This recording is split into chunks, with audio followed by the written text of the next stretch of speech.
कुलाबा विधानसभेतील एकूण 6 जागा आहेत, 6 वॉर्ड आहेत.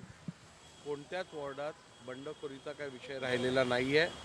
जेवढे कार्यकर्ते अपसेट होते किंवा नाराज होते त्यांच्याबरोबर चर्चा करून ह्या सगळ्यावरती समाधानपूर्वक आमची चर्चा झालेली आहे आणि आता कुठच्याही प्रकारची बंडखोरी किंवा नाराजी राहिलेली नाही आहे.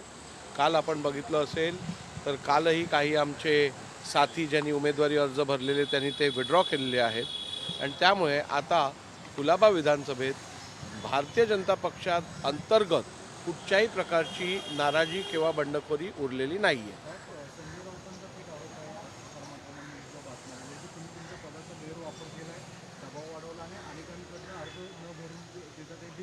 मला अशीच अपेक्षा होती संजय राऊतांकडनं आणि उद्धव बाळासाहेब ठाकरे गटाकडनं. त्याचं कारण असं आहे, जेव्हा आपला पराजय आपल्याला स्पष्टपणे दिसतो त्यावेळेला आपण अशा प्रकारचे बिनबुडाचे आरोप करून कुठची तरी स्वतःच्या पराजयासाठी कारण शोधायचा प्रयत्न करत असतात. त्यातलाच हा एक प्रकार आहे. संजय राऊतांना त्यांचा आणि त्यांच्या पक्षाचा पराभव स्पष्ट दिसत असल्यामुळे असे बिनबुडाचे आरोप करत असतात. या ठिकाणी आपण एक लक्षात घ्यायला पाहिजे, वारंवार असं सांगण्यात येतं की अध्यक्षांनी उमेदवारांना धमक्या दिल्या, नॉमिनेशन पेपर्स फाईल करायला दिले नाहीत. मी आपल्याला सांगू इच्छितो की त्या ऑफिसमध्ये निवडणूक कार्यालयात 5 वाजता सगळे जेवढे आतमध्ये होते त्या सगळ्यांना घेतलं गेलं. जे वेळेत आले नाही त्यांना बाहेर ठेवण्यात आलं. त्यात भारतीय जनता पक्षाच्या पण काही उमेदवारांना आपला अर्ज भरता आला नाही. वॉर्ड क्रमांक 212च्या आमच्या उमेदवार होत्या, त्यांना त्यांचा फॉर्म भरता आला नाही. त्यामुळे मी काय स्वतःच्या पक्षाचे फॉर्म भरण्यापासून कोणाला थांबवणार आहे का? त्यामुळे हा कायदा सगळ्यांसाठी समान आहे. ज्यांना रडीचा डाव खेळायची सवय आहे ते अशा प्रकारची कारणं सादर करत असतात. तुम्ही जाणीवपूर्वक हे केलं असं देखील एक आरोप होत होता. मग मी तेच विचारतोय, जाणीवपूर्वक काय मी भारतीय जनता पक्षाचे फॉर्म भरण्यापासून थांबवू शकतो का? त्यामुळे हे बेनबुडाचे आरोप आहेत. ज्यांच्याकडे उमेदवार शेवटपर्यंत नव्हते, ज्यांनी 1 आणि 2 वाजता उमेदवारांना AB फॉर्म दिला आहे, ते कसे अपेक्षा करतात बिचारे उमेदवार 5च्या आत येऊन कसे काय फॉर्म भरणार? तुम्ही रात्री 2 वाजता लोकांना AB फॉर्म देतात आणि सांगतात उद्या सकाळी जाऊन अर्ज भर. यात चूक तुमची आहे. तुम्ही तुमच्या कार्यकर्ते आणि उमेदवारांबरोबर चुकीची भूमिका घेतलेली आहे. तुम्ही जर वेळेत त्यांना उमेदवारी दिली असती तर कदाचित त्यांना त्यांची उमेदवारी अर्ज भरता आले असते. सर, तुमच्यावरती दुसरा एक आरोप जो केला जातोय की गेले 4 दिवस झाले तुम्ही राजकारणात प्रक्रियेत सक्रिय झालेत. राऊत म्हणतात निष्पक्षपणे अध्यक्षांनी काम केलं पाहिजे. मात्र ते राजकीय घालून तुम्ही फिरताय ज्या वेळेला मी विधानसभेत अध्यक्ष म्हणून माझी भूमिका बजावत असतो त्यावेळेला मी संपूर्णपणे विधानसभेचा अध्यक्ष म्हणूनच माझं काम करत असतो. ज्या वेळेला मी माझ्या मतदारसंघात काम करत असतो त्यावेळेला मी या मतदारसंघाचा आमदार म्हणून माझ्या जनतेला न्याय द्यायचं काम करत असतो. त्यामुळे संजय राऊतांनी मला माझी जबाबदारी शिकवू नये.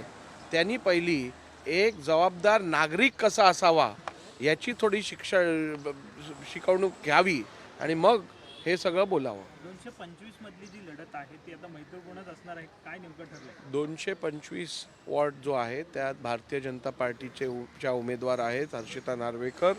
त्यांच्यासमोर एकनाथ शिंदे साहेबांच्या उमेदवारांनी पण अर्ज भरलेला आहे असं मला वाटतं काही मुंबईतल्या मतदारसंघात दिसून येत आहे. आणि म्हणून इकडे मैत्रीपूर्ण लढत झाली तरी आमची तयारी आहे, आम्हाला काय अडचण नाही आहे. ही जागा आम्ही किमान 10 ते 12 हजार मताच्या मताधिक्याने निवडून आणणार. सर हिंदी में मराठी वाद हा आवर्जून केला जातोय. जर याचा कॅल्क्युलेशन झालं तर भाजपला भारतीय जनता पार्टी ही कोणतीही निवडणूक विकासाच्या मुद्द्यावरतीच लढते. मुंबईत झालेला अभूतपूर्व विकास हा केवळ मराठी किंवा गैरमराठी लोकांसाठी नाही, मुंबईत राहणाऱ्या प्रत्येक व्यक्तीला त्याचा फायदा झालेला आहे. आणि म्हणूनच कोस्टल रोड असेल, ट्रान्स हार्बर लिंक असेल, मेट्रो नेटवर्क असेल, महानगरपालिकेने कॉन्क्रिटायझेशन केलेले रस्ते असतील, असे अनेक कामं जी महायुतीने केली त्याच्या आधारावरती आम्ही निवडणूक लढत असल्यामुळे मराठी गैर मराठी हे सगळेजण भारतीय जनता पार्टी आणि महायुतीच्या पाठीशी राहतील याची आम्हाला खात्री आहे. सर मकरंद नार्वेकर ज्या विभागात इथे आहे ज्या वॉर्डमध्ये त्या ठिकाणी आता केवळ एक अपक्ष अर्ज दाखल राहिलेला आहे. काय वाटतं विजय एकतर्फी दिसून येतं बिनविरोध नाही, या निवडणूक होऊ शकते का? बिनविरोध होणार की नाही होणार ह्याची मला काही कल्पना नाही, कारण सध्या तरी तिकडे 2 उमेदवार समोर असल्यामुळे तिकडे कॉन्टेस्ट होईल, परंतु हा कॉन्टेस्ट चॅलेंजिंग कॉन्टेस्ट नसणार हे स्पष्ट आहे. मकरंद नार्वेकर हे गेली 3 टर्म इकडे नगरसेवक म्हणून काम करत आहेत. त्यांचा प्रभाव खूप चांगला आहे या प्रभागात. त्यांनी अत्यंत चांगलं काम या प्रभागात केलेलं आहे आणि त्यामुळे त्यांचा विजय हा सोपा आणि सरळ आहे असं जनमत आहे.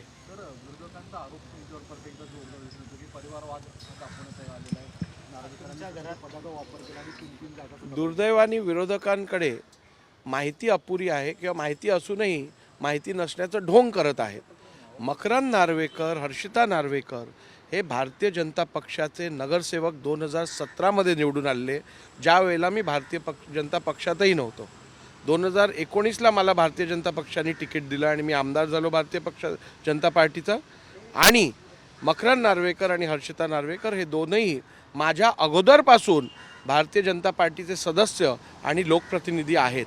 त्यामुळे त्यांना उमेदवारी जी प्राप्त झालेली आहे, मिळाली आहे, ती केवळ आणि केवळ त्यांच्या कार्यामुळे आणि संघटनेत केलेल्या त्यांनी कामामुळे. त्यांच्या उमेदवारीशी माझा काडीचाही संबंध नाही. सर, आप पर जो है परिवारवाद का आरोप लग रहा है, उसको लेकर आप क्या कहेंगे? ये बिल्कुल बिन बुनियाद आरोप है. जो लोग ये आरोप कर रहे हैं या तो उन्हें पूरी मालूमात नहीं है या वो पूरी मालूमात होने के बावजूद न मालूम होने का ढोंग कर रहे हैं. आप एक बात समझिए, मकरंद नार्वेकर, हर्षिता नार्वेकर ए वार्ड के सिटिंग कॉरपोरेटर्स हैं. 2017 में उन्हें भारतीय जनता पार्टी ने टिकट देकर वो दोनों 5-5.5 हज़ार की लीड से दोनों सीट चुन के लाए थे. उन्होंने बहुत अच्छा काम अपने एरिया में किया है. लोग उनसे, सभी जनता उनसे खुश है और चाहती थी कि उन्हें ही वापस कैंडिडेचर दिया जाए और उस आधार पर पार्टी ने उनको कैंडिडेचर दिया है. मुझे पार्टी ने टिकट 2019 में दिया. मेरे पार्टी में आने से पहले वो पार्टी के सदस्य थे और उन्होंने अच्छा काम किया है, सिटिंग कॉरपोरेटर्स है, इसीलिए उनको टिकट पार्टी ने दिया है. उनको टिकट मिलने का और मेरा कोई संबंध नहीं है. दूसरा आरोप ये भी है, वार्ड में कई सारे बागी लोग थे, क्या स्थिति है? और 25 हमारे वार्ड में फ्रेंडली फाइट हो सकती है? हमारे वार्ड में, हमारे कुलाबा ए वार्ड में बागी उम्मीदवार होने का कोई संबंध आता नहीं है. ना ही बागी उम्मीदवार हमारे पार्टी से है. और जहां अभी मैं देख रहा हूं, सामने से भी कोई नॉमिनेशन फाइल किया हुआ मुझे ज़्यादा दिखाई नहीं दे रहा है. शायद उनको सभी को रिजल्ट मालूम है कि यहाँ पे मकरंद नार्वेकर, हर्षिता नार्वेकर, गौरवी शिवलकर ये बड़ी मार्जिन से जीतने वाले हैं और इसीलिए सामने वाला कोई यहाँ उम्मीदवारी भी नहीं भरना चाहता है. आप अगर देखोगे तो मकरंद नार्वेकर के सामने केवल एक इंडिपेंडेंट कैंडिडेट खड़ा है, गौरवी शिवलकर के सामने केवल 2 उम्मीदवार खड़े हैं और हर्षिता नार्वेकर के सामने भी कुछ उम्मीदवार खड़े हैं. यानी ये कम्प्लीटली अनकॉन्टेस्टेड, इसमें कोई कंपटीशन नहीं है. तीनों उम्मीदवार ए वार्ड के भारतीय जनता पार्टी के कम से कम 10-10 हज़ार के लीड से तीनों सीटें चुन के लाएंगे. फ्रेंडली फाइट हो सकती है क्या? कुछ जगहों पर फ्रेंडली फाइट हो सकती है क्या? फ्रेंडली फाइट सिर्फ मैं जो देख रहा हूँ, मेरे चुनाव क्षेत्र में वार्ड क्रमांक 225 में एकनाथ शिंदे साहब की पार्टी शिवसेना ने अपना उम्मीदवार उतारा है और यहाँ पे भारतीय जनता पार्टी का हमारा उम्मीदवार है. तो शायद वार्ड क्रमांक 225 में फ्रेंडली फाइट हो सकती है. राहुल जी, आप कह रहे हैं कि आपके कॉरपोरेटर्स का काम बोलता है और यही नतीजे जो हैं उसमें तब्दील होंगे, लेकिन विपक्ष ये आरोप लगा रहा है कि आप अपने इलाके में जो दूसरे पार्टी के लोग हैं उन्हें फॉर्म तक नहीं भरने दे रहे हैं. देखिए, फॉर्म भरने वो मेरे कार्यालय में नहीं आते जी. फॉर्म भरने इलेक्शन कमीशन ने जो कार्यालय बनाया वहाँ जाते हैं. वहाँ पे सीसीटीवी कैमरा है, पूरा कवरेज है. वहाँ पे कौन कितने बजे अंदर गया, कौन कितने बजे टाइम पे आया, इसका पूरा रिकॉर्ड है. देखिए, आपको खुद पता चलेगा. नियमों के अनुसार यदि काम नहीं हो रहा है तो निश्चित रूप से नियम क्या है वो याद दिलाना हमारा काम है. 5 बजे जब टाइम लिमिट ख़त्म होती है उसके बाद यदि कोई जाके फॉर्म भरना चाहता है तो उसके ऊपर निर्णय इलेक्शन कमीशन को लेना है. जो उन्होंने लिया है, उसमें मेरा संबंध क्या है? आपने ये भी आरोप लगाया कि ये कहा कि हमारे पार्टी के एक बिल्कुल। कार्यकर्ता हैं। हमारी पार्टी के भी वार्ड क्रमांक 212 की भारतीय जनता पार्टी की जो उम्मीदवार थी, उन्हें भी फॉर्म भरने से रोका गया, वह भी अपना फॉर्म नहीं भर पाई। तो क्या हम अपने ही उम्मीदवारों का फॉर्म नहीं भरने देंगे क्या? ये बिन बुनियाद पूरे बहाने हैं, बिन बुनियाद पूरी एलिगेशंस है। भारतीय जनता पार्टी पूरी तरीके से सक्षम और जीत की तरफ जा रही है, इसीलिए विरोधी इस प्रकार के बिन बुनियाद के आरोप करके ध्यान विचलित करना चाहते हैं। राहुल जी, एक राहुल जी, सवाल है कि नाना पटोले कांग्रेस के वरिष्ठ नेता है, उन्होंने नागपुर में राहुल गांधी की तुलना जो है श्री राम से की है, श्री राम भगवान से कहा कि बीजेपी के लोग सिर्फ फोटो सेशन करते मंदिर में जाकर और राहुल गांधी असली राम का काम कर रहे हैं। दुर्भाग्यपूर्ण विधान है। नाना पटोले जी काफ़ी परिचित उनको फेमस रहे ऐसे विवादास्पद बयान करने के लिए। मुझे लगता है ऐसे बयानों पर हमें बिल्कुल ध्यान नहीं देना चाहिए। प्रभु श्री राम जी की तुलना राहुल गांधी से करना, भारत की जनता कभी ऐसे व्यक्ति को माफ़ नहीं करेगी। वो कह रहे हैं कि वो कह रहे हैं कि जो काम भगवान राम करते थे वो आज के समय राहुल गांधी कर रहे हैं। देखिए, मैंने अभी आपसे कहा कि नाना पटोले जैसे व्यक्ति के बयान के ऊपर ध्यान देना बेवकूफ़ी का काम है। इसे जितना आप इग्नोर करो उतना अच्छा है। नावेकर साहब, संजय राउत कह रहे हैं कि मुंबई का मेयर मराठी होगा और उनका ही होगा, जबकि वो इनका कृपाशंकर सिंह का बयान का मुंबई का मेयर मुंबई वासी तय करेंगे, संजय राउत नहीं तय करेंगे। नहीं कह रहे कि बीजेपी की मंशा की हिंदी भाषी गैर जो है मराठी मेयर बनाया जाए, जिस तरह से कृपाशंकर सिंह बोल रहे हैं। ये फिर एक बार संजय राउत जी की समाज में पार्टीशन, समाज में टूट डालने की एक तरकीब है। हमेशा शिवसेना उबाठा ग्रुप जो है, उद्धव बाला साहेब ठाकरे का गठ जो है, वो हमेशा समाज में केवल फूट डालने का काम करते आया है और इसीलिए ऐसे बयानों से फिर एक बार वो समाज में फूट डालने की कोशिश कर रहे हैं। भारतीय जनता पार्टी पूरी तरीके से विकास को मुद्दा बनाकर ये चुनाव लड़ रही है।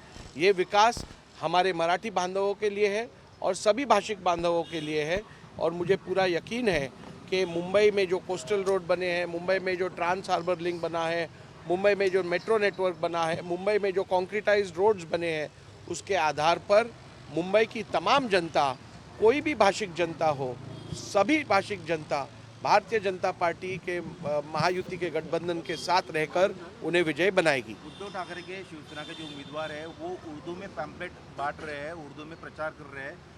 उन पर यह सवाल उठाया जा रहा है कि उन्होंने हिंदी का यहाँ पर विरोध किया था, जो उन्होंने हिंदी नहीं चलती लेकिन उनको उर्दू से कोई परहेज नहीं है। इसको आप कैसे देखते हैं, जो आरोप लगाया जा रहा है?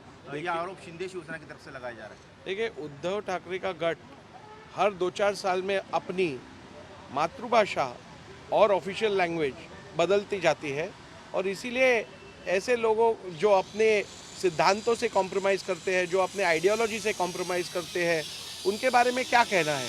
कल वो अरबिक में भी लिखना चालू करेंगे, उसमें क्या है? सर, राहुल गांधींची तुलना 73 म्हणा.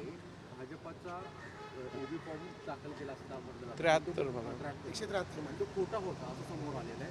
पक्षाचा राष्ट्रीय पक्षाचा एबी फॉर्म असा स्वरूपाचा गैरवापर होता. याची माहिती घ्यायला लागेल, मला पूर्ण माहिती नाही आहे, पण जर का गैरवापर झाला असेल तर ते सिरियस मॅटर आहे आणि त्याच्यावरती आपल्याला सखोल चौकशी करायला लागेल. सर, नाना पटोले यांनी राहुल गांधीची तुलना थेट प्रभू श्री रामांशी केलेली आहे. आपली प्रतिक्रिया काय?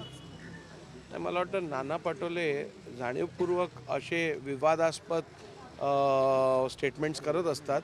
त्यांनी केलेल्या स्टेटमेंटला कोणीच गांभीर्याने घेत नाही आणि त्यामुळे मला वाटतं आपण त्याच्यावरती लक्ष द्यायचीच गरज नाही आहे. परंतु ते दुर्भाग्यपूर्ण आहे की प्रभू श्री रामांची तुलना कोणाबरोबर करायची? त्यांची तुलनाच होऊ शकत नाही कोणावर. ते आमचं दैवत आहेत. त्यामुळे अशा लोकांना जनता धडा शिकवेल. तर मराठी महापौर वो होऊन द्यायचा नाही हा उनके नेता- भाजपचा अजेंडा आहे, असा संजय राऊत आरोप करत आहेत. मुंबईचा महापौर ही मुंबईची जनता ठरवेल आणि 16 तारखेला संजय राऊतांना दिसून येईल जनतेचा निर्णय काय आहे तो. संजय राऊत केवळ मराठी अमराठी अशा प्रकारचा वाद निर्माण करतात. मराठी माणसाच्या नावाच्या बोंबाव लावतात आणि राज्यसभेवर जेव्हा पाठवायची वेळ येते तेव्हा सगळ्या गैरमराठी लोकांना पाठवतात. त्याचं उत्तर पहिली घ्या संजय राऊतांकडनं. सर उर्दूमध्ये ठाकरे गटाकडून आहे ते प्रचाराचे पॅम्पलेट वाचण्यात येत आहे. सातत्याने मराठीच्या बाजूने राजकारण दुर्दैवाने ठाकरे गटाचे जे नेते आहेत ते दर 2-4 वर्षांनी आपली मातृभाषा आणि आपली अधिकृत भाषा बदलत असतात. त्यामुळे त्यांच्याकडनं अजून काय अपेक्षा करायची. कधी मराठीचा वापर करतात, त्यानंतर सोयीप्रमाणे उर्दू भाषेचा वापर करतात, काही दिवसांनी अरेबिक भाषेचा पण ते वापर करतील. ठीक है, थैंक यू.